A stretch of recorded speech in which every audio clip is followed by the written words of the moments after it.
ఊరొచ్చాం కదా, ఇక్కడ మా బాప వాళ్ళ ఇంటికైతే వచ్చాము. మా నాన్న వాళ్ళ సొంత అక్క ఏంటంటే హెల్త్ బాగాలేదన్నారని చూడడానికైతే వచ్చాము. ఇదిగోని చూసేసండి, వాళ్ళ ఇంటి బయట అయితే ఇలా ఉంటుంది దారి. ఇదంతా ఇలాగా రావాలి, ఇదంతా వాళ్ళదే ప్లేస్. చెట్లు ఇవన్నీనా చూసేసేయండి. ఇదిగోండి ఇల్లు అయితే ఇలా ఉంది. లోపలైతే ప్రజెంట్ చూపించలేను, ఎందుకంటే వాళ్ళు లేరు, హాస్పిటల్కి వెళ్ళారంట. ఇది బయట ఏమో ఉయ్యాల అదినా. ఇదిగోండి ఇదైతే మా బాప వాళ్ళ ఇల్లు. ఇది కూడా వాళ్ళదే, ఇటు సైడ్ నుంచి వెళ్ళాలి.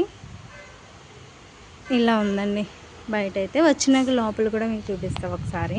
అండ్ ఇక్కడైతే చేలు ఉంటాయి, చాలా బాగుంటాయి. ఒకసారి చూసేసేయండి, అది కూడా చూపిస్తాను. చాలా చల్లగాలి అయితే వస్తుంటుంది ఇక్కడ నుంచి, భలే అనిపిస్తుందిలే. చూసేసేయండి, చూసారా? నెక్స్ట్ వీడియో పోస్ట్ చేస్తాను, చూసేసేయండి.